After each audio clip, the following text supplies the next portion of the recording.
if you are requiring safety, are you then also saying that you're still in your victim state?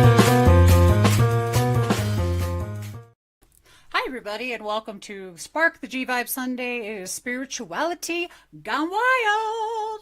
And I have in the house tonight Michelle Garcia, Jay Rothman, and there's a good probability that we may have a couple of great guests coming on that you all know.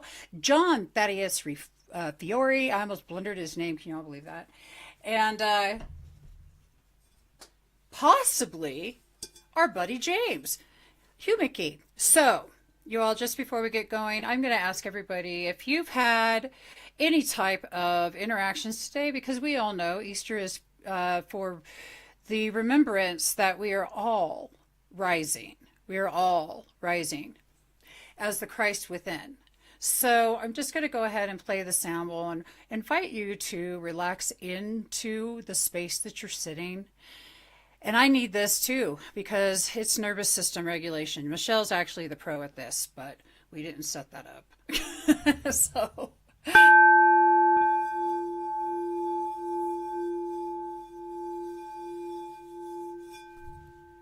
It's kind of hard to hold into it.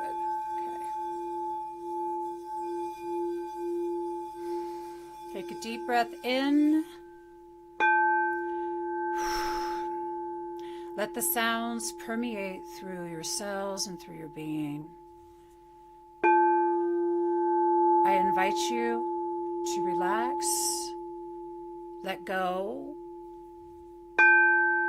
of anything that is stressing you or bringing you joy. Just let go and be in the present moment.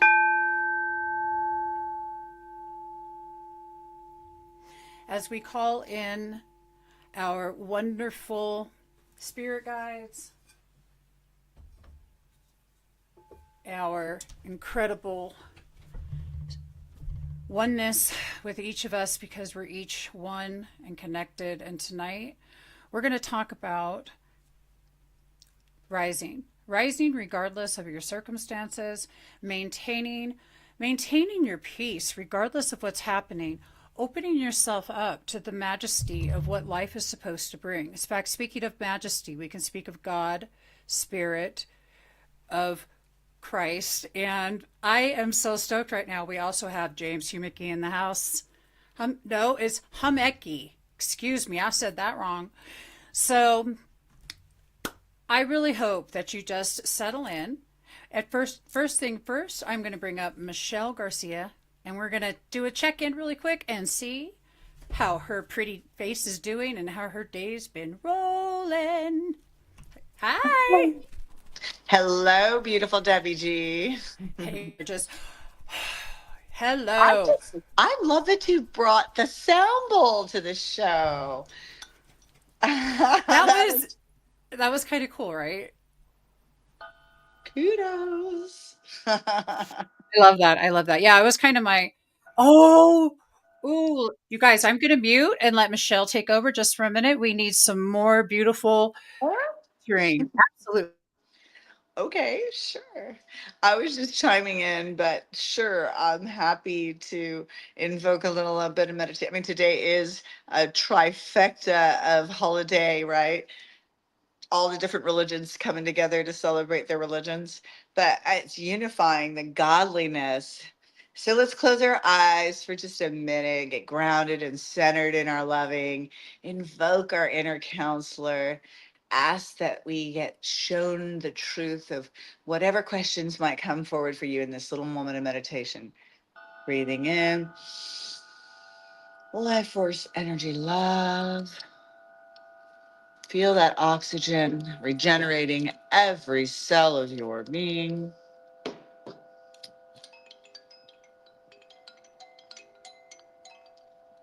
Visualize that happening.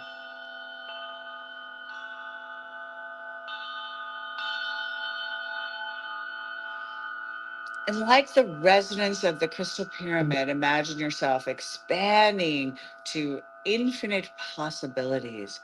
Visualize infinite possibilities happening. Feel it viscerally. And visualize just like a lotus flower, that blooming, that sense of interconnectedness with all life force energy love. That source is flowing in and through this space right here, right now with all of us. And I'm just so blessed to be a part of this podcast today. Thank you for inviting me on the show, Debbie. Always an honor. Thank you.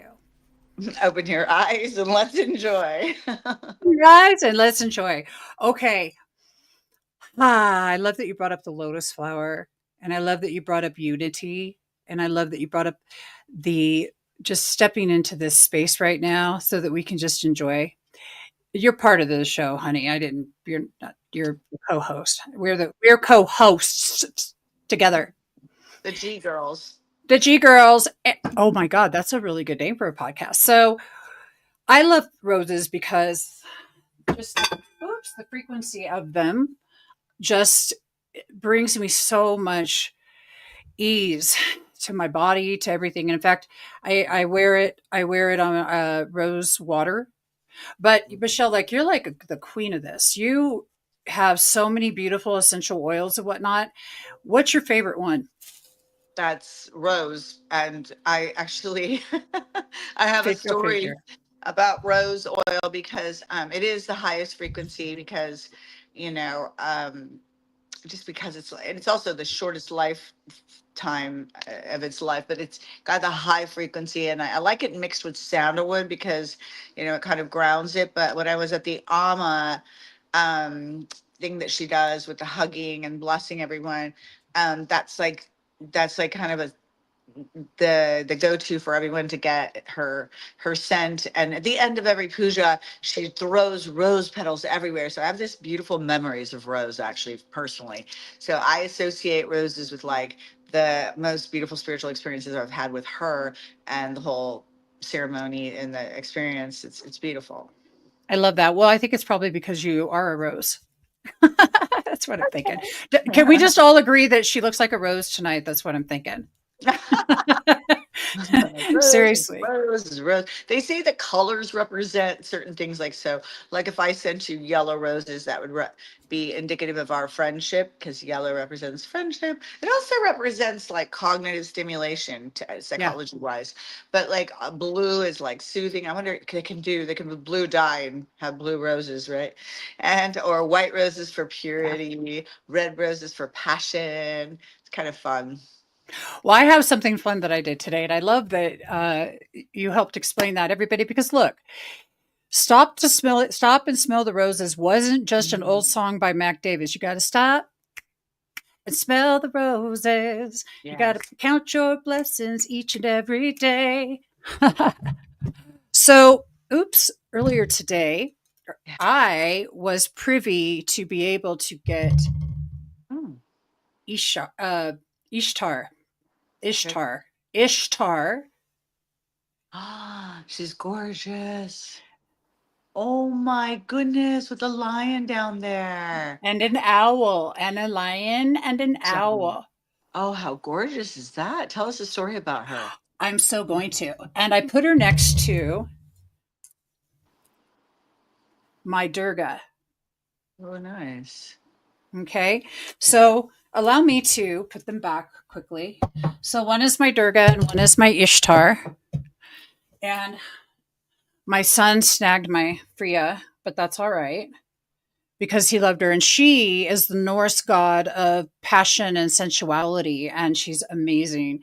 So let's go to, I just have to tell you guys about this really quickly. If I can find it quickly. Well, let's all hope that I can.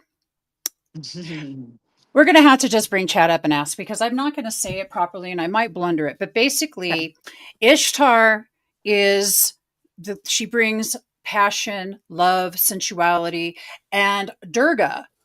Well, she's the warrior. She's the warrior of all warriors. She is the goddess that says, you think?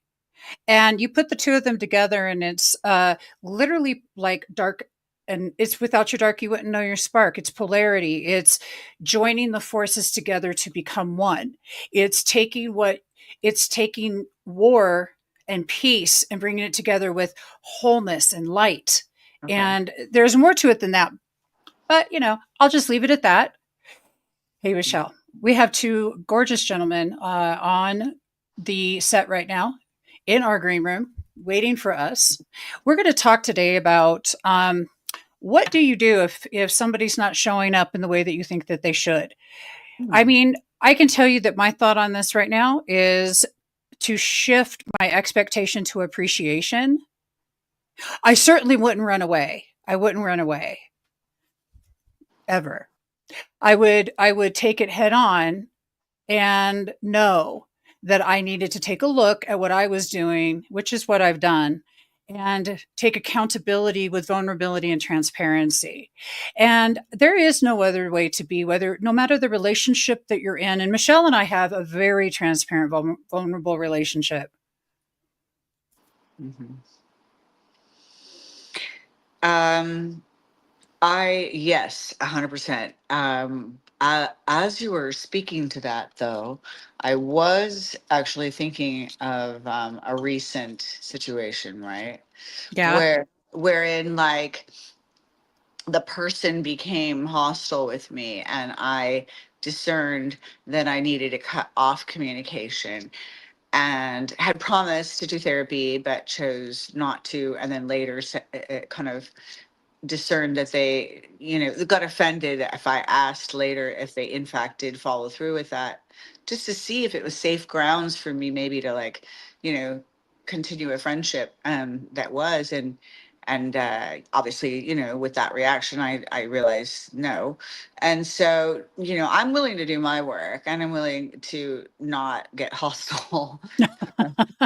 Well, shit, I- Michelle, I understand that. But what I'm hearing you say is you had to set a really strong boundary right. because in the Mhm. environment you were in, there was a misalign, and you were seeing if that person, if he was willing to go into an alignment with you.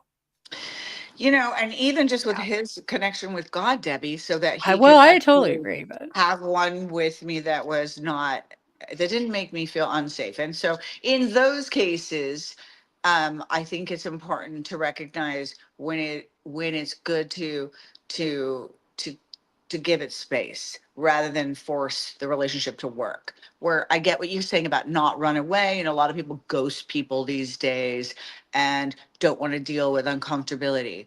But when it comes to unsafeness, that's another story. And I think it's really right. important.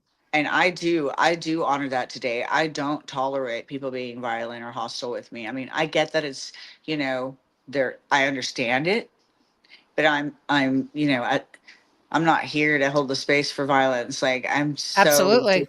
mm, I need to make room for relationships like ours, and many that I do and have that are loving and nurturing, and even I get when people get upset, but it's not like, you know rage. So that's like a whole nother level. And I think it's safe to say,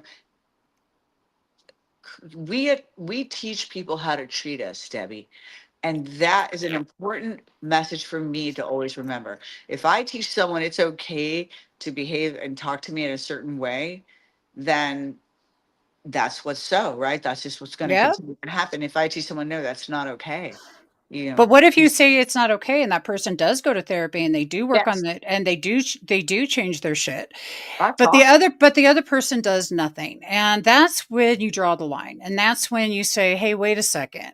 The safety isn't here." My sister says she loves that. This is my sister Sharon, honey. Like, I love you, baby. Hi, Shannon.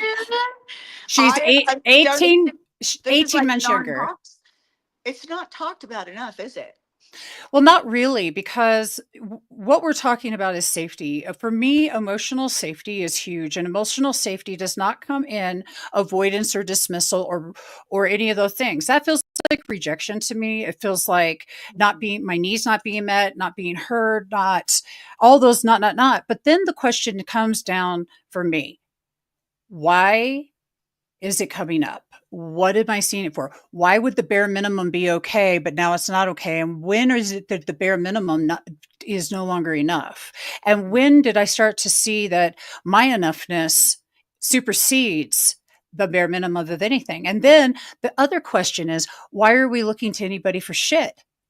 Why do we think that just because we have a spouse that they have a need that we need to meet, that because quite frankly, I'm thinking to myself, how important is it being seen and heard and da da da da da in the first place? If it's really about acceptance, if we're trading expectation for acceptance, I won't have disappointment whatsoever. The people that come into our lives that aren't willing to do the work and change the things that are causing us to not feel safe, that is their responsibility. And sometimes if you hit a wall where you just can't, then you just can't, you know? But safety is huge. And no matter if we're talking physical, emotional, what other safeties are there? Spiritual, Spiritual, physical, yeah. definitely, So, mhm. yeah, So emotional, big one. we're going to take a dive into. We have two beautiful gentlemen here who are both in the field of coaching. We have Jay Rothman coming to the stage right now. James, welcome. I mean, Jay. Hey, And we have James Humecki. Did I say it right? Did I get it hummicky? I just can't get that right. I don't know what the heck. Go ahead and unmute. And Jay, welcome again. You know what? We've seen you before. last week, right? Was it last week? We did Awesome. our last podcast was with you. That was so beautiful. Yeah. And James, welcome. I know that you know Michelle. Yes. Hi, yes, we had Hey, lunch. Michelle. I just love James. What a brilliant man. This was You talk this about was very emotional spontaneous. Here I am. intelligence. I didn't have time to set up my space, and I got shadows and all kinds of stuff. I It's don't worry about it. I'm just grateful you're here. Listen, spontaneity Yeah, is the name of my game. I roll like that, and I love everybody that can show absolutely. up last minute and just like boom. I want to just take a minute, and we're going to start diving in, you guys.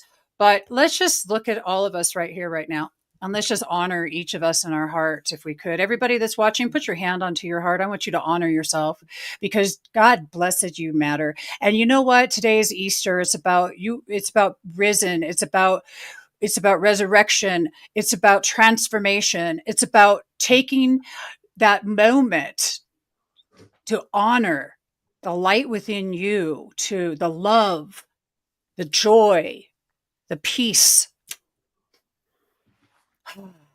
And look at all these beautiful faces. I was about the truth. The truth shall set you free. The truth is something that we can definitely dive into. I want to take a quick moment and Jay Rothman is an incredible healer, soul transformational coach. And then we have the founder of Somatic Pleasure Coaching, who just is incredible. Michelle Garcia is the founder of Cielo Spiritual Foundation. I am Debbie G., founder of Spirituality Gone Wild and the Gratitude Ranch in Alamosa, Colorado. So if you guys need to hit us up, just drop Before, it. before you go there, I just want to take a moment here to acknowledge you, Debbie Garcia, and thank you. Because in my younger years, you saw my potential.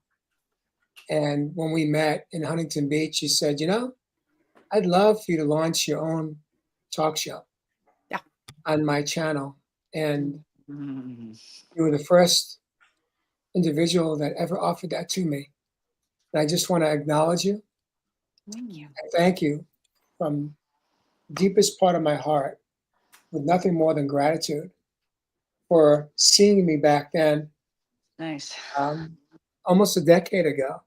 I Mm-hmm. launched my first podcast called Real Men, Real Talk Raw. Mm. And thank you for acknowledging me and seeing me back then and seeing a part of me that I couldn't even see as a man. And so thank you for that, my friend. I received that. Thank you for the acknowledgement. And I was seriously blessed on my way back to California to just take a V line to go see Jay because he needed a hug, period. And it was just I was super grateful to be able to do that. And plus it had been years since I seen you. Mm. So Nice. life is good. You know, when you have soul friends, that's truly one of the most amazing things you can have. When we are connected through, well, we're all connected through our hearts. We just forget how to do a heart drop in. And James, Yes. thank you for showing up last minute. Yeah, I just saw I saw your invite on the Instagram, and I thought it was too late, and yeah, here we are. Here we Yeah. are. It was a very fortuitous meeting, you and I. What was that, like 3 years ago now, right? With Scott. Yeah, Scott Reese, Plow Yeah, I got Zone. to meet the lovely Michelle, and actually got to go over there and see her in person in Palm Springs. We're not that far away from each other. I don't know where you are, Jay, but hopefully get to meet you sometime too. I'm in Sedona. Oh, Call home far away Sedona. from me then. You cannot make this up because you two definitely needed to know each other. And I'm really excited that you have connected. So make sure that I get you connected after the show. So everybody, let's talk about how that we handle our own emotional safety. But I really want to talk to these gentlemen. Gentlemen, what do you do? What was it like not to be in your heart? Can you tell me that first? As a man, as a masculine. Right. I'd like you to define a little bit better what do you mean by not being in your heart?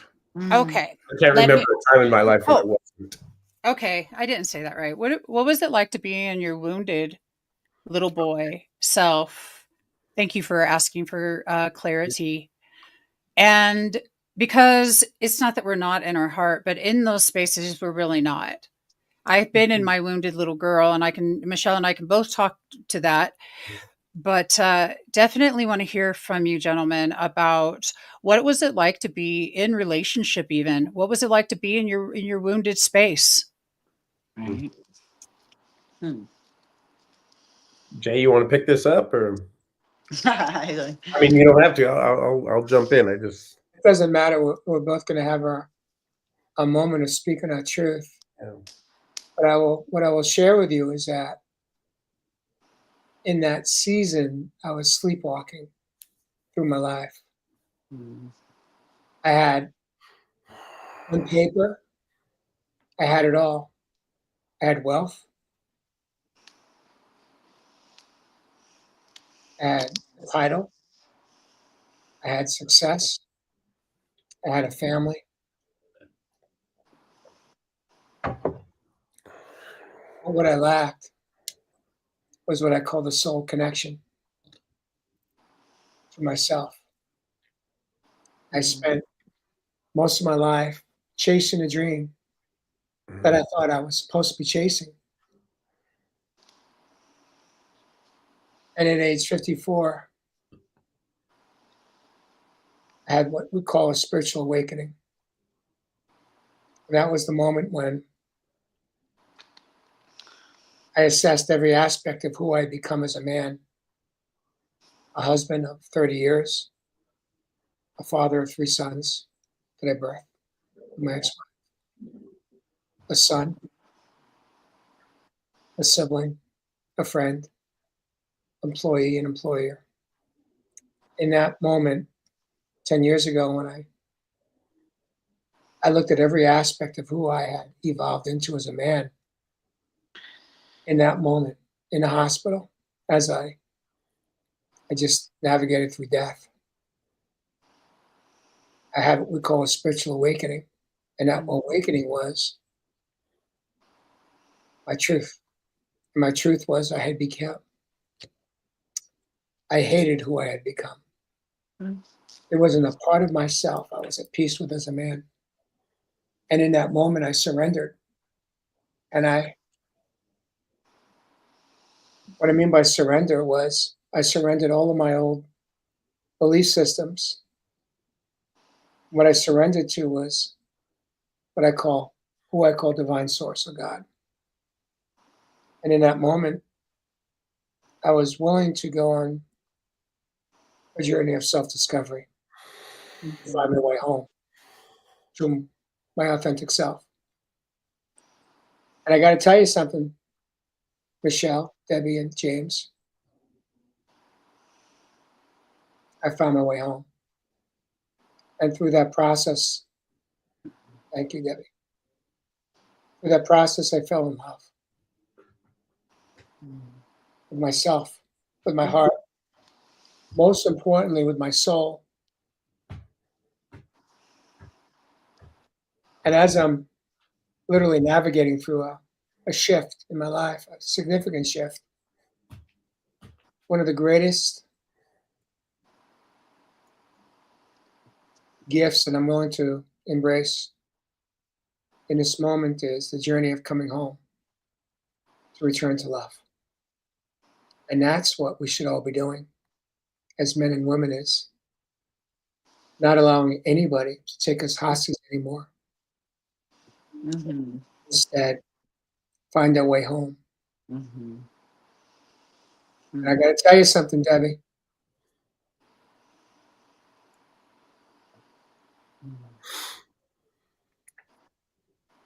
There's no place I'd rather be, as Dorothy once said. Mm-hmm. Michelle, There's no place like home. I saw your smile, so I know you understood what I meant by that. Right here. And that's the journey. I don't care if we're men or women. When we have the courage to look at every aspect of who we become Mm-hmm. and embrace it with grace, gratitude, acceptance, Mm-hmm. and love for self, that is when we will find our way home. Good. And that's the journey I went on almost a decade ago. Mm-hmm. And I'm grateful for being gifted that. And I love most days, not always, but most days, I love the man I've evolved into, the man of love, the man of being at peace with who I am, Mm-hmm. both the masculine and the feminine divine energy within. And let me tell you something, Debbie, Michelle, and James. I will never, ever sell my soul again.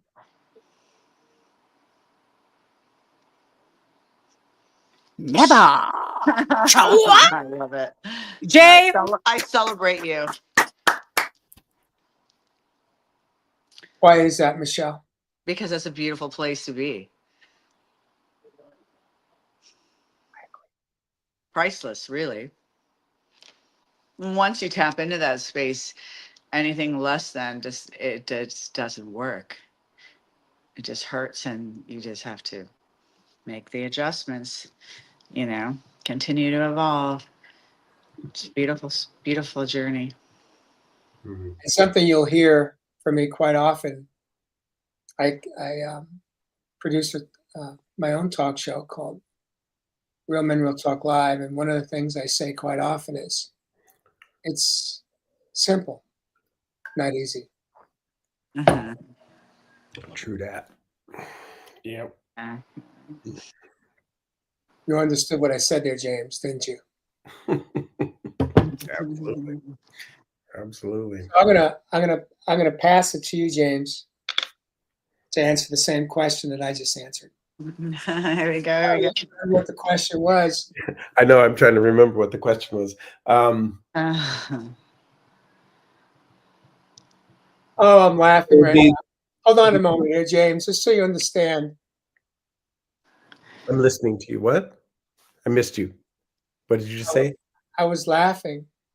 I was in that moment just being Yeah. in laughter. Good. And it's something to be honored, laughter. Yes, It's absolutely. all right. So Um, I I'll find pass find myself laughing or chuckling, quite often, and sometimes it's taken the wrong way, but I tend not to take it the wrong way. I tend to be like, oh, that's just somebody. That's just a way of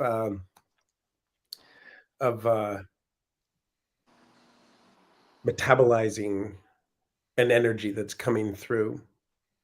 You know, instead of dropping into like, yes, I know and I understand. It's like, yes. I mean, there's the divine, if you will, the divine jester, and the erotic authority that we have in our lives, that we can claim. So, in that question about when you were never in your heart, and that's why I question that, is because there's never been a time when I haven't been in my heart. And I would challenge anybody here to actually, or anybody in the world to actually be able to say, I've not been in my heart. I've not been in this personage of who I am as a person that is, or as a body that is, as a, this beingness in the world, right? We are all that. And what we do is we get conditioned to But I have, believe you. but I have a question. Say that again.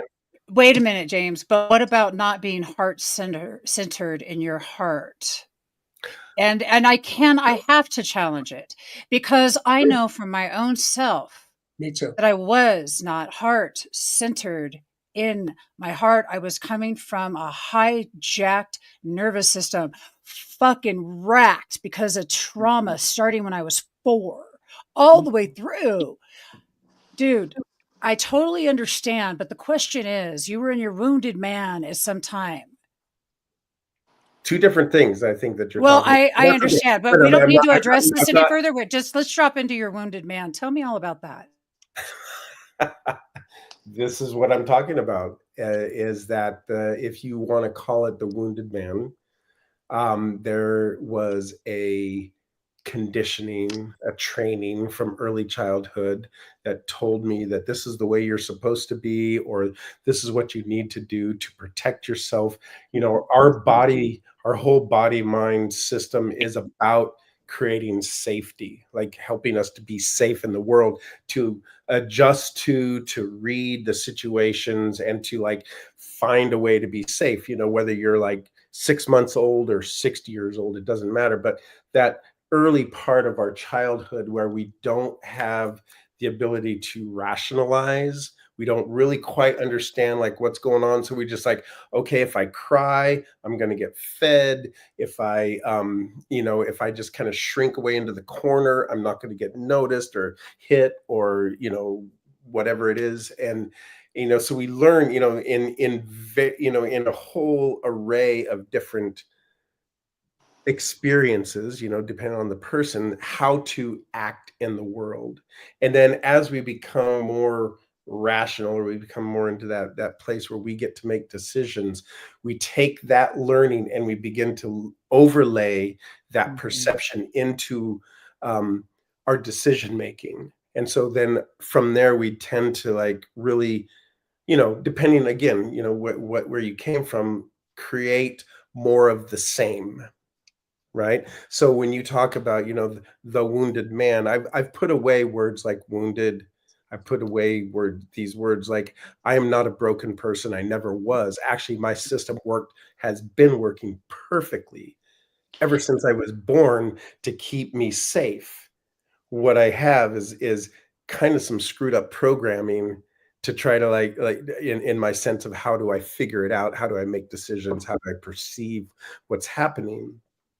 And you know, the thing about when we become adult, and this is where I have, this is my experience going into my first marriage.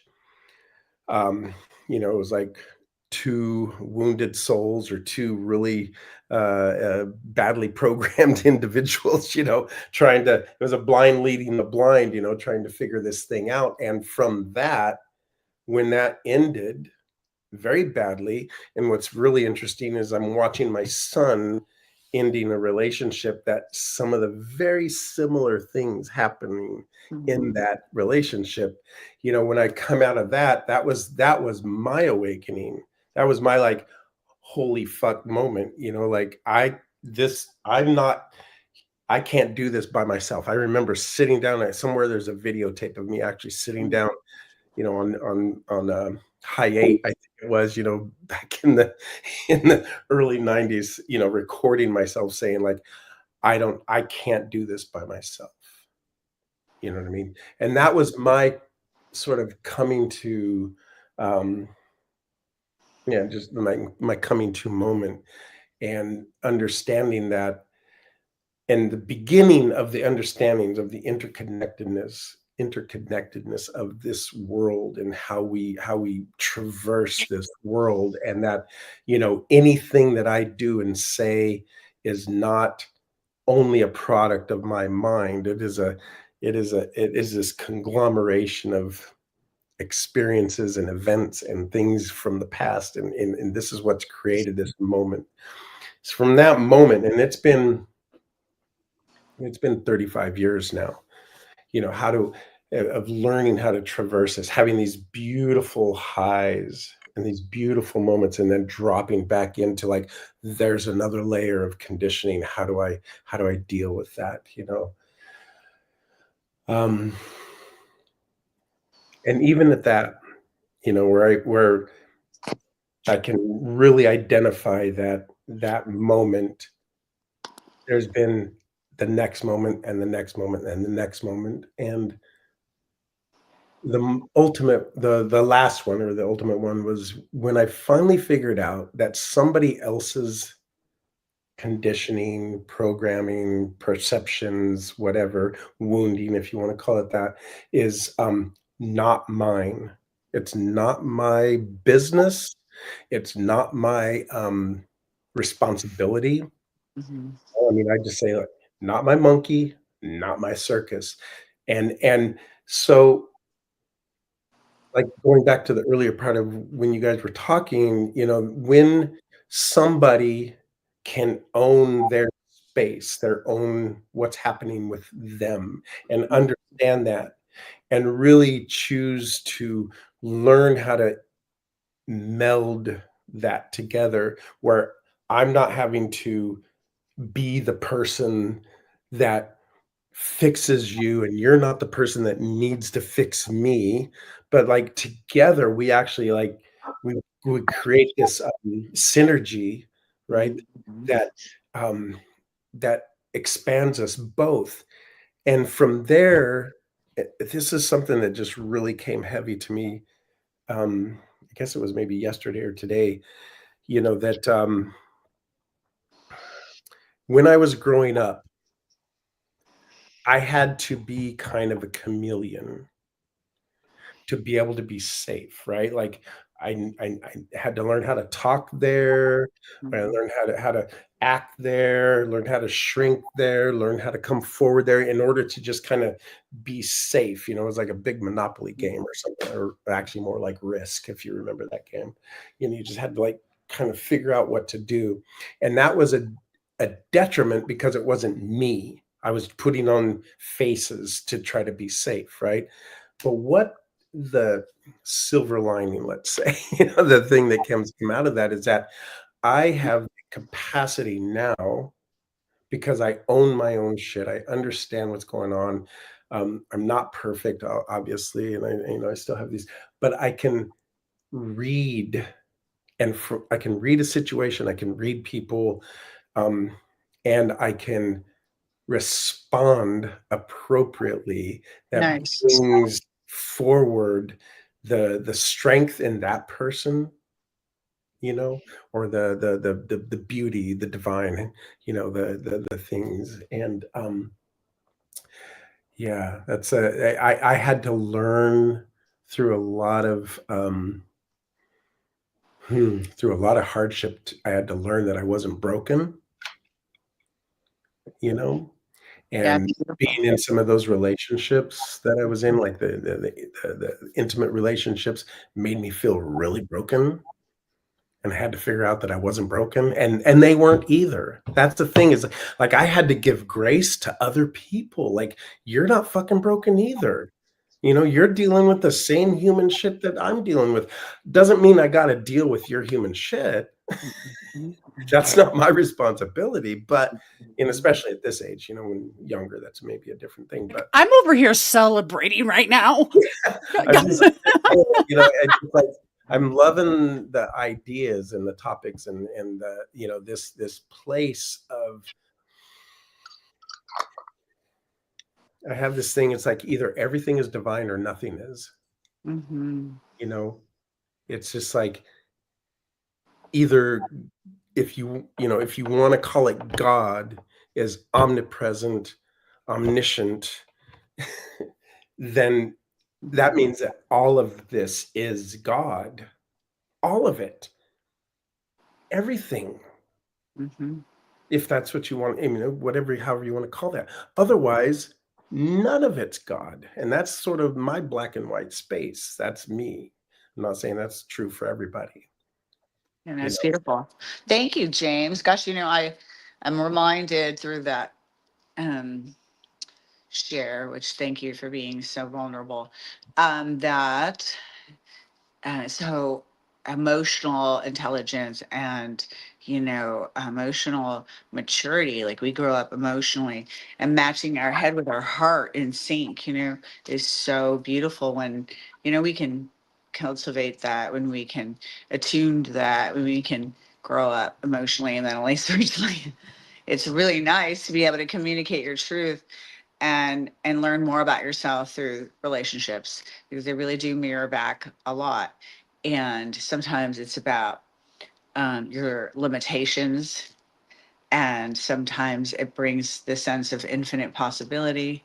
So it's interesting what comes from each one. And I feel like I have a lot of soulmates. I soul connect with a lot of people, not just one. And it's definitely teaches me more about myself than anything else. Relationships really do. And socialization is so key to life. It really is vital. Uh, That's Michelle, I want to talk about unharmable, something that you teach. And I love that you say you're not broken, because that's true. I kind of am loving how you're saying that you moved away from the word wounded even. And I think that there's some openness there to the idea that we're not, because we're not inherently broken. We're not inherently wounded. Our nervous systems were jacked, at least mine was. And when I get jacked, I go in fight, flight, freeze, or fawn, and I jump into a hijacked brain, and I'm reacting from that space. And so is everybody else. And if you've never done the work, you're going to be living your life from that fucking space. For God's sakes, anybody sick of that shit yet? Stop. And what you have to do is fucking somatics. You have to do somatics, and you have yeah. to do stuff to get back into both hemispheres of your brain. There's some seriously easy peasy stuff, and God, by the way, back in God. But Michelle, let's talk to us about this, because this is like your freaking jam. It's my jam, really. Oh, Michelle, baby. Yes. I think it's all of our jams, right? It's like you can't really guide people unless you do your own inner work. So um it's clear to me that I cannot transmit something I don't have. So it's really become vital to do the work. And I just so give me more clarity on what do you want what do you want me to share about. Well, Well, There's let's. so much that you can all just share. I'm like, wow. I want to take a moment here just to acknowledge what you just shared, what you just said, Michelle. Hmm. Very powerful. Very powerful. Which is what? It's all you said. Okay. Okay. Well, you said that if you're not doing the work yourself, you can't really, and we're really Okay. not here to bring, you can lead a horse to water, but you can't make them drink. So if they're going to go over there and be thirsty forever and then die of thirst, let them die of thirst. But we as a as a collective, I am that I am that I am, know that there's a better way to do this. And that's what we're here talking about. And the reason I wanted these gentlemen to dive a little bit deep and talk about however the hell you want to word it, a word is a word. What's your intention behind it? Well, there's a really powerful reason, because I feel that women, women that are watching, and if you all can, I don't know, agree, disagree, but women don't have as hard of a time, it seems, because of societal training, societal expectations. And I think it's important for beautiful men such as yourself, who have done so much tremendous work, to be able to come to the stage and say, hey, men, it's okay to actually go inside and feel. It's okay to go inside and be in your body. You're not going to die. And they're not going to tell, to be vulnerable with transparency, to be authentic, to step into a space that men were not taught to do. And I don't know that I taught my children super well. And it's something today that I'm, embodying and incorporating. But what do y'all, and what do y'all think about that? I'm just going to say something real quick is I don't think any of us, male, female, or whatever gender, have been taught in any recent historical moment actually how to be embodied. And what we call the patriarchy at this point is a it's a result of centuries, millennial of shutting ourselves off quickly or slowly from the natural world. And I do also want to recognize that this trend has absolutely impacted the feminine much harder on a overt level, whatever you want to call it, the burning of the witches, or the women being treated as chattel and 100%. properly, They burned our asses. I will add to that. yes. Okay, so coming from the treatment industry, I can tell you this, that 3% is way, way bigger statistics of men being able to stay in treatment, and women are deemed less needing of it because they need to stay home and take care of the family and be the caregivers. And so that paradigm is changing because the times are changing, but very slow. And so the census for men getting to stay in treatment is far greater. And it saddens me. I actually founded, licensed, and I owned a women's holistic treatment center. Um, and it was my passion to bring the divine feminine's work, and kind of step into women really learning how to get to know who they are and what their purpose is, and feel empowered. And now I have co-ed because I'm in a different place at a different time, and in the Coachella Valley, and it works out great that I get to work with men too, and trans, and gay, and it doesn't matter, like, because how Coachella Valley is very diverse. So that's been super interesting as well, and hearing feedback, like people saying, you know like, I've had trans tell me this is the first time I've ever felt safe and welcome in a sober home setting, because I get so much pushback, from the women and the men, and da, da, da, da. But anyway, the whole idea was that, like, to create such a safe place that anyone could feel like we could see past gender, we can see past all that, and just get to know each other, and support each other in building a strong foundation, and learning how to do what you beautiful men, I think, have shared, about your journey, which is, growing up emotionally, mentally, spiritually, learning who you are, surrendering. You put it so beautifully, surrendering, and then stepping into your new truths about yourself. It's just like such an ongoing process, right? Right. But yeah, I was just reminded, it's really important for everyone, no matter what gender, to just get the help you need, and don't let people sway you that, oh, you need to, you need to be doing this or that, because the number one most important thing is to take care of our spiritual fit condition, whatever that looks like in whatever area. It doesn't have to be like just addiction, because it could be a number of things that, people need to, take a look at and kind of work through, have your breakthrough and allow yourself to that. Sometimes the small stuff or the bigger stuff later, it's kind Yeah. of like majorly transformative, you know. So we have to say goodbye to Jay. He has an 8 o'clock appointment. So we're going to say bye. However, I need everybody to tune in this coming week and tune in soon, because Jay Rothan's going to be doing the most amazing men's panel that you've ever seen. Oh, yes. And I say men, I'm genderfying. Y'all can just, fucking, Okay. you know what you can do? You can burn me again. I wasn't. Yeah. You know what? No, but seriously, I think there's an importance to look at the masculine and the feminine and the embodiment of both. Jay, last words before you go, and we're going to share your big surprise of your today meeting later this week. Yeah. Can you clarify what is it that you're asking me right now? Just say bye so you could go. Simple. Any closing thoughts you want to leave us with? Any hikes you Yeah, want to invite yeah. us I to? want to leave you with this journey that we call life. It's the journey of coming home to self, the journey of returning to love Mhm. of self, honoring yourself. And I got to tell you,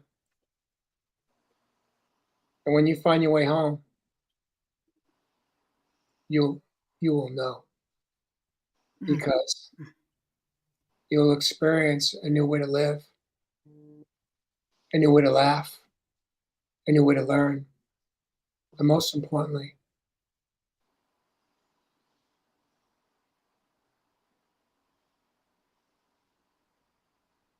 a new way to love. And it starts with ourselves as men and women. And so many of us have abandoned ourselves. I remember that day because I asked myself that question a couple of years ago. Do I have any recall when I abandoned myself? I mean, I had that moment very clear. It was the moment I put on my business suit as a 20 and a half-year-old to go on my first corporate interview. And when I finished tying that knot in my tie, I looked in a full-length mirror. I was a 20 and a half-year-old. And it was the first time in my life I liked what I saw. Nice. And in that moment, when I turned my back in the mirror and grabbed the car keys to go on that interview, that was the moment when I abandoned myself. And that's what this journey is about. It's the journey of coming home to return to love of self. Return to love. Jay, can you tell everybody how to get a hold of you? You are in Sedona, California. Sedona, Arizona. Yeah. Blah. You could find me in Sedona. You could also find me on healmindbodysoul.com or hikeandhealexperiences.com. Hike and heal. I love that. I spend 7 days a week in the wilderness working with men and women, guiding them back home to the soul, to reconnect with the part of ourself that we've abandoned. It's very profound. It's spiritual, Well, that's enriching. Yeah. and it's life Imagine, changing. imagine giving that as a gift, for the holiday. Like, hey, here, to your partner, right? Or to somebody you love that might enjoy it. That's the best kind of gift. Ooh, Thank you, Jay. Jay, it was a pleasure meeting you, man. it's an honor to meet you, James and Michelle. I'll Much love, connect you. Jay. So Sounds honored, like Jay. sounds like people need to find their way to you. Mm. Wow. Jay Rothman is one of my favorites. James, he joined Spirituality Gone Wild like, I don't know, a year after it started, something like that. Mhm. something. Real talk, real men raw. And I don't know. Oops, you're muted. Oh, And yeah, and now he did real talk, real men live. But I also just caught something. So he's using the word abandoned for the heart versus wounded. I kind of like that shift. I mean, what are you shifting with? I mean, granted, I agreed with you completely, but I'm just curious. Yeah, sure. Uh-huh. She remembers him from a long time ago. Absolutely. But I'm curious, like, so if wounding isn't, because I kind of like shifting words too, because it can be fun. What other things can we look at? Debbie, you know that conscious recovery also speaks to that we are not wounded. I mean, TJ's, Right. he's a, That's true. What else does he say, honey? look at that. No, you tell me. No, go James. I think she was posing that question to you. oh, what was the question again? So we were talking about, yeah, we're talking about, so okay. So here's what Yeah. I'll just tell you this real quick. Wounding is something that happens in the physical. I cut myself, I break my arm, whatever it is, and then there's a healing that happens after that. It's not a psychological thing, right?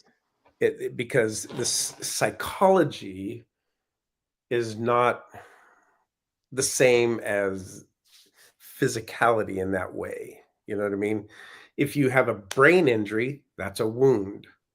If you have somebody that speaks to you harshly, that's not a wound, but it's definitely something that you take on as a perception or a way of being, right?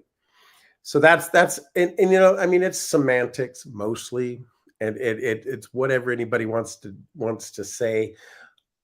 Where I come to where I have a little bit of conflict with it is that these terms are often used in a way, and so often that they become kind of a reinforcement of victim mentality, and almost like I can't get out of it because I've got my childhood wounds. It's always going to be with me.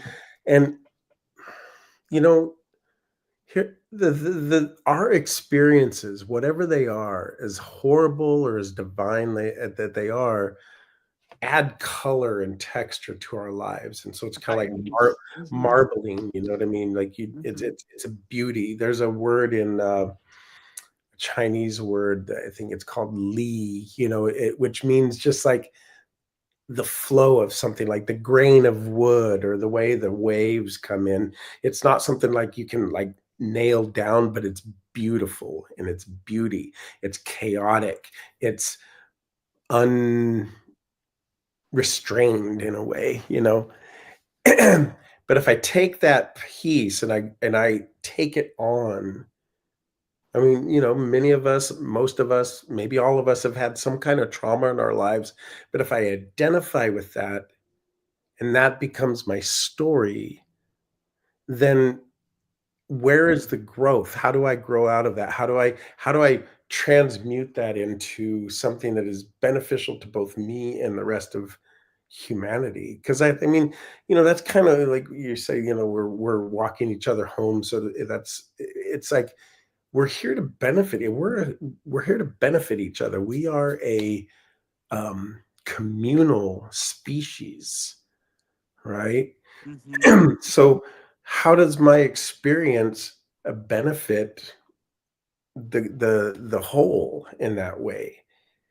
And one of the things that's also, and I'm going to stop here, but one of the things that's also really prominent in our modern culture is incredibly individualistic ideology, ways of thinking.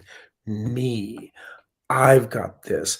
I need to do that. This, da, da, da, da, da, da, you know what I mean? And it's really that weird juxtaposition, right? Of like, we're both individual, but there's no such thing as an individual. I mean, I don't have any sense of me if there isn't other people out there, other things out there, I'm not a me without a you kind of a thing. And that doesn't mean just intimate relationship. That just means in general, not just in general, like this is life. And yeah, we have a huge addiction to separation, not just in America, but in the world. Mm-hmm. You know, Yeah. me, me, Well me. said. Well said. And I think I can see where you working with you, it really helps it really helps people to be in a positive mindset, be more positive thinkers, and be more it's more uplifting. I was at last year conscious recovery, and there was a psychologist who was phenomenal, Denise. So she spoke to how people overuse the word trauma. It gets to be so much that it didn't even hold any levity, or didn't really. And then people start to define, like you're talking about, themselves by it. It's just like a diagnosis. Sometimes it's just to group someone in a category so they can take a med that'll help them eventually get to a place where they need to be, right? But then, like, I am this becomes too much. So I work with people about not, it's like, you're not schizophrenic, you're not bipolar. That's just, the diagnosis to give you the medicine to get to where you need to go, and then eventually hopefully you release it. But it's like, the I am, you were talking about that too, Debbie, is an empowering statement. I am, right? Like, so, and defining who you are outside the scope of labels, outside the scope of, negative connotated words that hold energy that may not really allow you to step into your highest good, that kind of pull your vibration down. It may even be nice to interchange with some new vocabulary. I have a good friend who's a counselor. He likes to look up a new word every day. He looks up a new word just to expand his vocabulary and see how he can use that in the course of a day, just to change it up. Now, you can say cognitive stimulation, but also new perception to, his capacity to communicate and exchange ideas and see things through new glasses. I really love that. It's kind of cool. Well, yeah, because seeing things through new glasses is kind of the deal. And because I am in school and I'm studying a lot, terminology for me right now can also be very clinical. Mhm. So in the clinical world, it is looked at differently in some senses. But in our world, we are learning that somatically that we can take control of our things and that we can change how that we're viewing something by putting on gratitude glasses. Mm. I just want to say, if you put your gratitude glasses on, okay, everybody put our appreciation glasses on. What I've heard both of you saying right now is that if you are not living for you in your heart, in your soul, in the essence of who you are, understanding who you are, in James, wasn't it you that said that it was like in the 90s, and you started working on this coming home to yourself, and I like that you said we're all walking each other home. Ram Dass, right? I think that was my Martin Luther King, actually, but um, Oh, the book, actually, I think it's Ram Dass, but maybe. actually, yeah, and there's a book on I that. don't know. I'm not even going to speculate. The thing is that we are not individuals. There's no such thing as individual in that sense. You know what I mean? We are all here together, and you can't have an experience of you without everything that's happening around you. You're talking omnipresence, James. That's What I'm saying is next that level. there is Yeah, no just when you drop into it though, is everything that you think about yourself mhm, is related to, or comes is measured against something else or somebody else or some other experience. mhm, Otherwise you wouldn't think anything about yourself. You mhm, know what I mean? And we are here in this world to be the eyes and ears of the universe, so to speak. You know what I mean? It's not, we're not here. This is not school. I don't agree with that statement. This is not a way of like up leveling our spiritual natures. I don't agree with that statement. I feel that we're just here to fucking live, you know, and understand, if you want to put it into the school context, is to understand that we are this, we're all in, not we are all in, but we are all it. One of the papers I wrote that speaks to that is about interdependence, and it's on a book that Right. speaks to that. We're not independent. We are not codependent. We are rather interdependent. That was one of the most profound books that and writings and teaching that I got with that. And I get always where that is just really the key is because we need each other. You're right. And that's why socialization is key to life. That's why, it's through, working with others that we grow a lot. And I think, the key, you're right. It's not level up. It's more, for me, it's come to be about deep and meaningful, right? Experiences. And so it's not about higher. Like it can, yeah, of course, your crown chakra feels high and all this and that, but like if you just stayed there all the time, you'd be totally unbalanced. Like, it's all about deepening in your expression and having more meaningful experiences, that make a difference. Otherwise, we're careless, nothing means anything, and we don't have value. What kind of life really does that allow us to lead, right? Well, I love If what I both. give, I if love I that. give Get it, my girl. heart to you and I love you, truly love you, my actions are going to support that. I'm going to show up for that therapy. I'm going to show up for that, whatever it is that's going to help me have healthier um, skill sets so that I can um, connect with a diverse array of individuals that I get to love if I do so. If not, I may not get to, and that's what's so I continue to do it, whether other people, right, we're not in control of what other people do, for sure not. I'm not. I can only work on me, and I do think that in turn that being an example certainly is a great teacher, but Well, yeah. I will. That's so cute. I love how you shared something from school, a paper that you wrote. Inter Oh. Being interdependent. Interdependence is such a key word, and I love that. I want to share something because I'm in the middle of this right now. It's everything that we hear is an opinion, not a fact, and everything we see is a perspective, not a truth. And that's by Marcus Aurelius. According to Cooley's mirror, that's Charles Cooley, the mirror of the soul, we build our identities based not on who we are, but on who we think others think we are. It's not the truth, it's the perception, which is what I've heard you say, James, a few times. Not essence, it's projection. It's not the essence and it's not the truth of who you are. It's just the simple perception and the projection. I am not who I believe I am. I am not who you believe I am. I become who I believe you believe I am. Ooh, okay. Well, I have a different thought on that. Well, you can talk to Charles Cooley about It's that. fine. It's No, so fine. actually, It's fine. It's in order fine. to break the mirror, in order to bust that looking glass mirror, which is what it's talking about, then you will then slip. You must break that pattern that I Mhm, just described in mhm, order Yeah.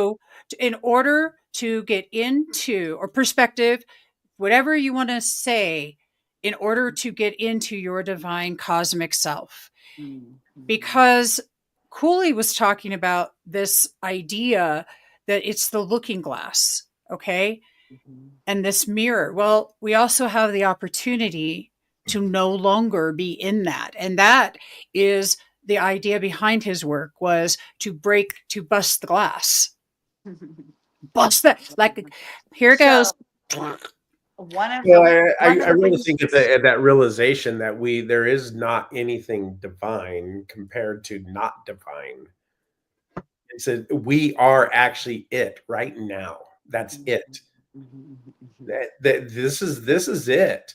There's not a soul inside of us that is going to go someplace else. You know what I mean? This is Except Correct. the body, except this when the is body it. dies. And it doesn't mean I that can that doesn't mean that it's finite. It just Mhm. means that this is the thing right now. I'm not looking for the soul within your body. I'm looking for your body within the soul. I mean, this, Mm. this is that's kind of a roomy paraphrase, but if we understand that we're not going someplace, Mhm. like we're not going someplace, like we're already there, then the trick becomes just accepting that and realizing that and just being in it Mhm. with all the smelly, stinky, icky stuff and all the beautiful, rosy, divine, lovely stuff. It's Mhm. just like, here we are. We are the divine mess, the Mhm. the chaos that created the universe right now, right now. Mhm. And and we do have to bring it into the everyday world. We can't live in the psychedelic woohoo all the time, in that way. But So I just want to touch on this before I forget. So, one of the reasons why I'm such a big proponent of meditation is because we can step away from, and I'm gonna get this probably wrong. I don't remember exactly, but one of your eyes sees the world through how the world sees you, right? And the other eye, how you see you, right? And then your third eye, which is, when you meditate, you want to go into that God seeing eye, how God, like the God eye, your portal to, that space of that unconditional love, James, that you're, sharing in and about, that beautiful, like, um, we are whole, perfect, and complete eye. It allows us to get new ideas from source. They're not a copy of somebody else's idea, or piggybacking something else, or any book kind of think. It's really like that kind of inspiration, which was why meditation is so impactfully um, amazing for us, and I love it. And just one of the reasons, of course, but that whole integration, right? This is, makes us such an amazing, complex, incredible beings, right? Life force, connecting to life force. Well, I love that. I love both of you so much. Oh my God, you have brought well, tonight. You have brought clarity. You have brought new ideas forward. New ideas about how we can possibly see the existence here on this planet differently that we're embodying. And I really encourage everybody to take a look within themselves and ask themselves the question: am I living my best self life? And I mean, James, you're right. It is the messy. Without your dark, you wouldn't know your spark. But before we go, and Michelle, thank you for bringing up the all of the beautiful words that we are perfectly. How did you say it? You say it so fast, and I love it. full and complete. Perfect, whole, and complete. Perfect, whole, and complete. Can somebody type that in the chat? Perfect, whole, and complete. And one of the things I'd like to do before we end this live, because in talking about all of the things we do, there are tools we use, everybody, so that we can actually go into that space. And the thing is it's about learning those tools. And I would love each of you to share your favorite tool that you can offer the audience, something that they can do easy peasy lemon squeezy on their own. Yeah. Lemon squeeze. Oh my goodness gracious! Wow. Yeah. I'll start. Mhm. I love nurturing projects. I consider myself a person that really loves to nurture. And one of the ways I nurture myself is nurturing projects. And you can do them really simply. Um, you can come up with 3 things on paper, which is nice because you can track things that you want to cultivate in each of the areas of your being. So you could, you start cognitive, right? Our brain functionality. There are 3 things that I can do to nurture my cognitive stimulation today. I'm going to read a new book. I'm going to listen to a podcast. I'm going to take notes. I'm going to just, I'm going to go to a new place and at a museum and learn about something that's culture based. And then there's emotional, right? We talked a lot about that today, really nurturing your emotional, maybe doing some compassion, self-forgiveness work at night, right? Honing in on that which came forward through you the course of the day. You could do, some gardening, something that nurtures you emotionally. I think I like to take baths, like bubble baths, mineral baths, mud baths. Those are things that help, for me kind of make me feel nurtured. I like to cook too. That's another good one. And then there's also, your spiritual well-being. So I won't keep going on. There's lots of things we can do for spiritual well-being that constantly in flow with. And then also joy and well-being. I used to forget that one when I was in school and running business and, working with so many people. But it's so vital to take time to do something that brings you joy and well-being, like walk your dog and, or just like go dancing like we did, Debbie, the other time you were here, and just listen to live music, take that time to play, essentially. And so let's see, I did cognitive, physical well-being could even be, making healthy food to eat, honoring your temple by making something and eating it. Then that's clean, or going on a hike, and meditating, being present to the moment and now while you're doing it. That kind of, it's funny, that would go into spiritual and physical, right? A lot of mine do that, which is fun. So then we're going to, for cognitive, emotional, mental, spiritual, physical, and joy and well-being, right? That's holistic, but not buzzword holistic, like real deal holistic, right?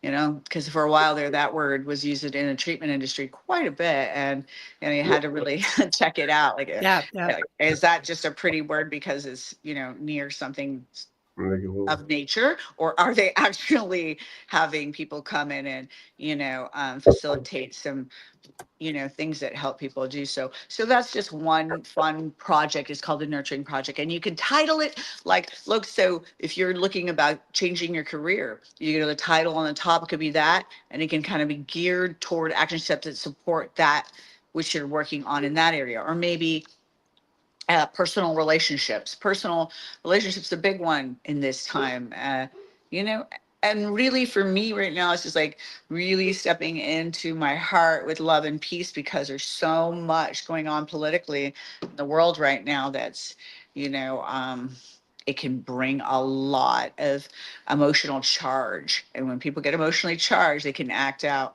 in fear. And so we need to hold a space, you guys, as facilitators, as people who, even the people that are on the show, you're interested obviously in something that can nurture and fuel you to be able to hold the space for some of this changing time. My God willing, this is a sign of changing times, and change brings growth. And sometimes, like you were talking about, James, these crazy adversities, okay, now people are really wanting to have a voice and speak up. This is good.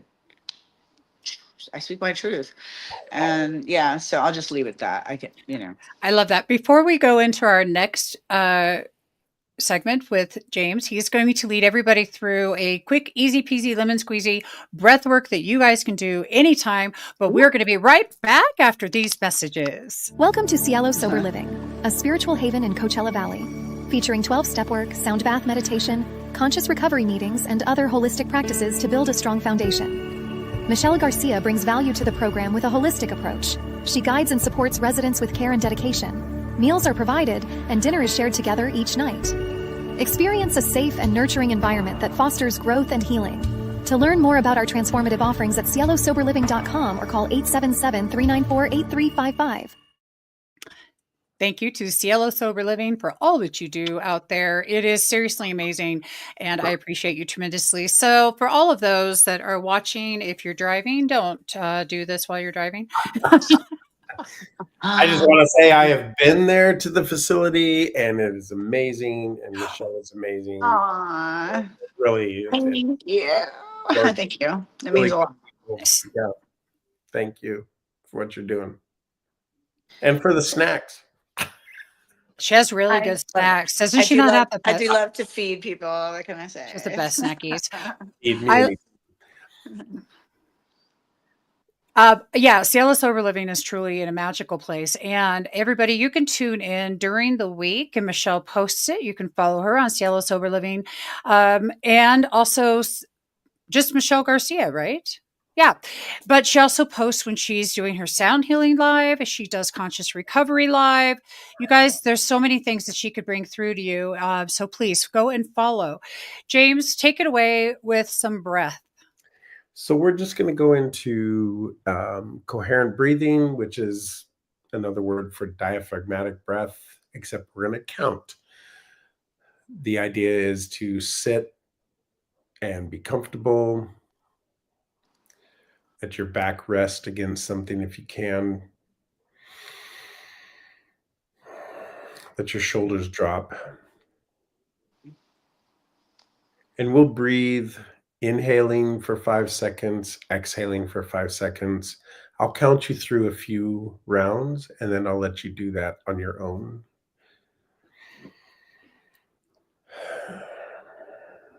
So inhaling for 4, 3, 2, 1. Exhaling for 4, 3, 2, 1. Inhale, 4, 3, 2, 1. Exhale, 4, 3, 2, 1. Continue breathing through your nose.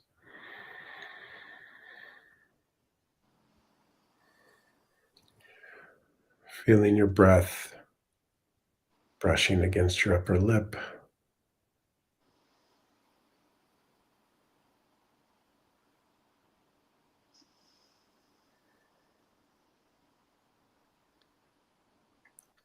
Letting the exhale be a complete relaxation.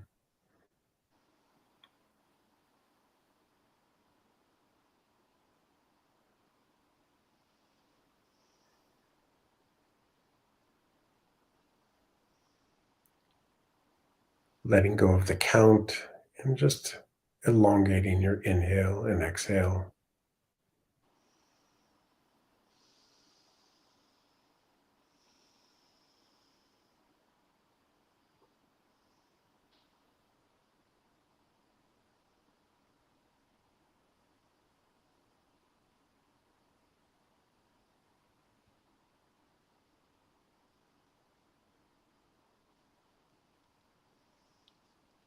Taking the time to notice where you might be holding in your body, around your eyes, your jaw, your chest, your pelvis, your feet.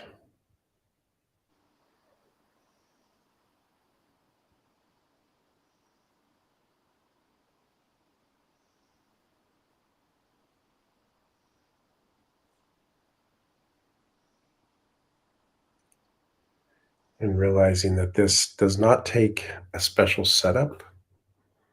You actually can do this when you're driving because you're just counting your breath. Inhale and exhale. You're not holding your breath. You're not changing your body chemistry. It's a way of just coming into the present moment, feeling what's happening in your body by beginning to feel the breath moving over your upper lip.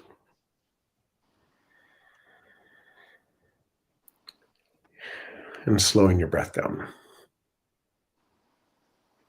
Super simple. Super easy peasy lemon squeezy. I love you guys. It Love was it. so good to see you both. And Debbie, thanks for inviting me on the spunk. And I'm here. Absolutely. Yeah. Well, actually, James, I know that we're due for another interview soon to discuss some more somatics and the integration of that. You're due on my podcast, baby. Oh, Yeah. oops. You too, Michelle. Yeah. Okay. All right. All right. We're gonna roll it. We're gonna roll it. You're on my list. You're on my list.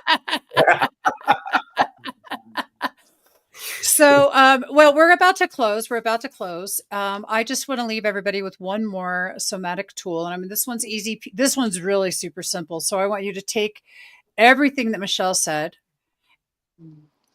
Okay. And I want you to take all that James has said and these tools. And then I want you to just caress your arms, just like this. Just gently, yes, hug. And we do the hokey pokey and we turn it all around because that's what it's all about.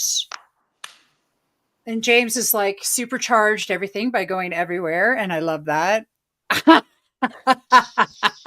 But those are all somatic tools that you all can integrate and get yourselves out of fight, flight, freeze, or fawn into a state where your brain is online by doing any of the tools that we've mentioned.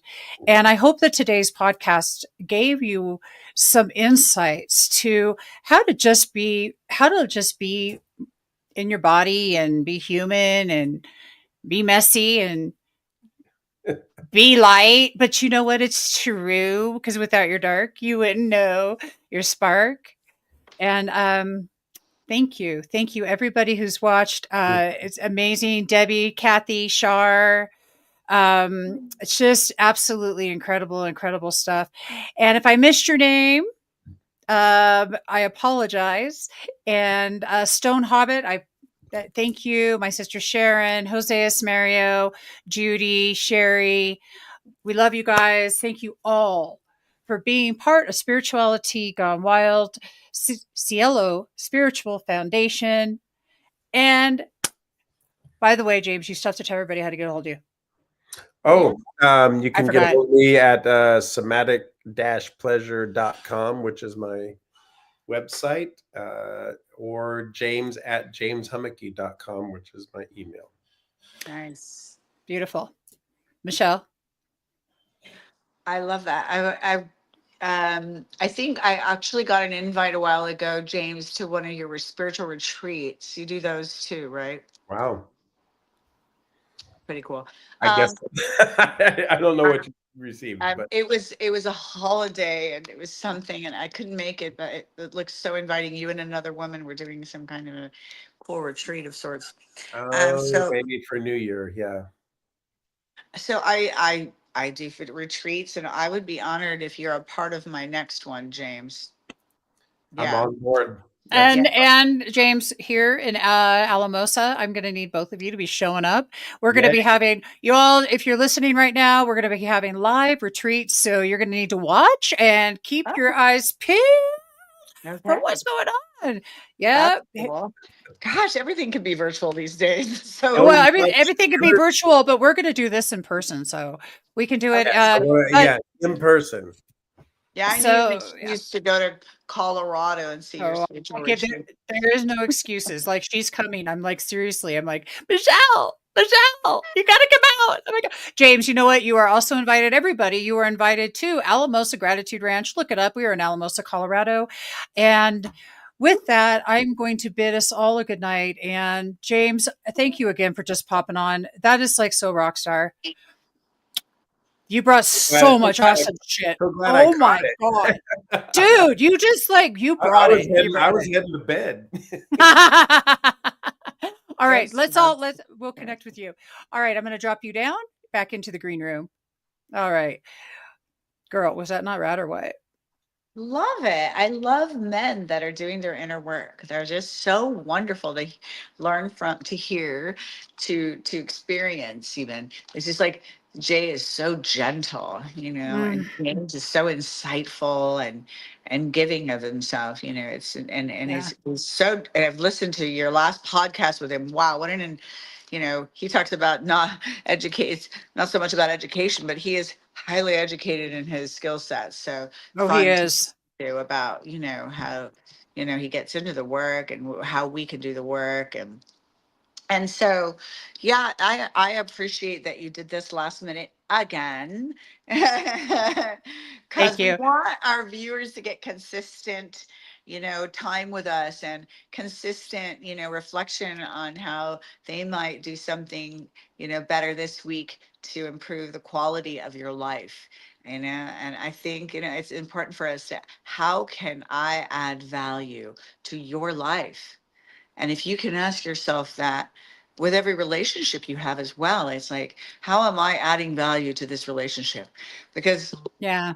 Yeah. that's just such a beautiful way to cultivate, your life. Like, and what are your values? What are your core values? Maybe just taking some time this week, to do some work on paper. And what are your non-negotiable values? Top 5 non-negotiable. Maybe write out 10. This is just to be in Hmm. alignment with the I love theme of this. this podcast, right? So honing into, okay, how do we really surmise it all? How can we really be in the solution toward living our best life today, right? That was so good. Like, I really love this. And, if you've all made it through us this far, and if you're watching right now on the replay, I hope you really heard what she just said. She said that you need to come up with your non negotiables. Jay's really big on this. Your non negotiables, your top ones. What are your Top 5. top 5 non negotiables? And I think that that's probably one of the most important things. What are your value systems? What is it that you want your life to look like, and what values are you holding strong with that? I really dig it. It's one of my favorite things ever, Michelle, because I love that. And It's one of mine too, Debbie, and I think it's appropriate for this tell me, show. tell me what yours looks like. Oh my, you're gonna have me be all personable. Oh, transparency's fun, isn't it? Absolutely, no, no, Yeah. absolutely. For me, so I don't ask for more than I'm not willing to do, or at least willing to work toward. So if I have something on my values, it's going to be either I'm, either done that, completed that, practicing that, or I am in work with that. So anyway, so number one, on the spiritual path, honest, all of the spiritual principles that kind of make a person and Yeah. environment, Yeah. enjoyable for me, kind of synergy and stuff. So definitely abstinent from drugs and alcohol, or those kinds of live a toxic free lifestyle, at least willing to work on that, like living toxic free. There's something like no smoking, or just like things that don't honor you like that. And also always willing to learn more, Yeah. because humility is just such a beautiful and attractive quality. And that's living in humility, right? Like comfortable in my skin when I'm not better than, I'm not less than, I'm right size, I'm teachable. We're all going to be teachable. Ram Dass, all of the masters, they're always learning more. There's no end to how we can evolve. And then what else? Loves animals, loves family. I mean, those are important attributes. And yeah, I haven't thought about these in a while because, do You what you missed. I'm enjoy, gonna. You missed one at the very top, though. I just know you did. enjoy, and enjoy what you do with your life. Mm-hmm. Love yourself, love Mm-hmm. yourself. You know, uh, Michelle, what about intimacy and sex? Because oh, what I, about it? I think it should be. I think intimacy and sex should be number 2. What I about mean, it? What do you want to that's say what about it? is it? Well, okay. Number 1, if for me, you and I are in the same. That it's healthy. That it's no, you and I are on board with spiritual connection of some kind. You know, you and I are on board with that so hardcore. Yeah, I put Then, that number and one. then my second one is intimacy. Intimacy, but intimacy, be it Mhm. emotional intimacy, physical intimacy, spiritual intimacy, and like willingness to explore and willingness to break sex out of the box, willing to like actually love sex so much that you're willing to do it wherever and however. And the Yes. fact of the and well, you know what? I don't even know. I Well, don't this is know. way too much personal information. I think that kind What of I is wasn't done. I cohesive. have Hold on, uh, no. what? Let me just clarify. Okay. I really find all of that is kind of cohesive with spiritual. The first thing I put Oh, because if you think about it, when you're spiritually fit, you have clarity and understanding and comfortability with all those aspects of your being too. I just that is talked about that. okay. Oh my What is God. holistic? Yeah. So there you go. That's okay, girl. I'm about it. Hell yeah. Oh my God. So, all right. So then number one, spiritual connection. And if you're so what you're saying, if you're spiritually connected, and all of those other things are Well, yeah, if we're included in shut that. down or inhibited or any of those things. Those are spiritual areas to work on, and Yeah. certainly I have done work in those areas in the past, and I'm thankful for that because, it's liberating and it's beautiful to be able to express yourself, fully when you're not in fear. So yeah, Mhm. so light to I, that. I want to think about more of my values right now. I like I thought, look at, I I don't know want what, am I a weirdo for putting sex as a value? I did. Intimacy is a value. But you're saying, I love how well, that you you can be intimate, encapsulated that. and I think you touched on this. You can be intimate without sex. Obviously, there's so Oh, many. I yeah. have so many intimate relationships in my life, really, Oh, yeah. Yeah. Yeah. and Mo- but yeah, I mean, sex and love is sacred, and everybody has their way. I'm certainly um a passionate woman, so it shows up in the space like so when it's mutual. So yeah, there's that. And I'm healthy. I mean, I'm only 56 still, so well, that's a good thing. yeah. And amazing. And the thing is that, intimacy is so important to me. And I do hold it as a value, but like I said, emotional intimacy that creates safety. Sex can't even enter the picture if there's not emotional safety. That's Oh, gosh. impossible. It's almost impossible. So, for me, yeah, I'm connected. It's all about heart. And as far, sex is just, it is reserved for the person I'm married to. But other than that, I am connected to everybody through heart to heart connections, through this intimate emotional intelligence. And I just dig that. But the value systems, we're going to have another show, you guys, and we're going to talk about our value systems and how to put them in place and but Michelle, you said something before I go on, so freaking vital just a bit ago. You said that you have to be willing to show up as or be working on it, and if you're expecting somebody else to be that, and for flippin' sakes, that's absolutely correct. So the issues that I face is not only am I willing to show up in them, I work really hard and I don't always do a great job, but I do definitely, you know that that's vital. So I think that's probably one of the most important things you said. And I hope everybody catches that, because if you're talking about values, that better be the one in place. Are you willing to do it yourself? Because if you're not, don't even ask. It'd be stupid. It'd just be stupid. So, Well, you can ask. It never hurts to ask. I like it. I think I encourage people actually to ask questions. When I went back to college, my aunt reminded me there are no stupid questions. And Einstein said, "I'm not smart. I'm just curious. Be curious. Be that's, curious." you are just, you're on a roll, girl, because I'm going to promise you there is no other higher form of emotional intelligence than curiosity. Right.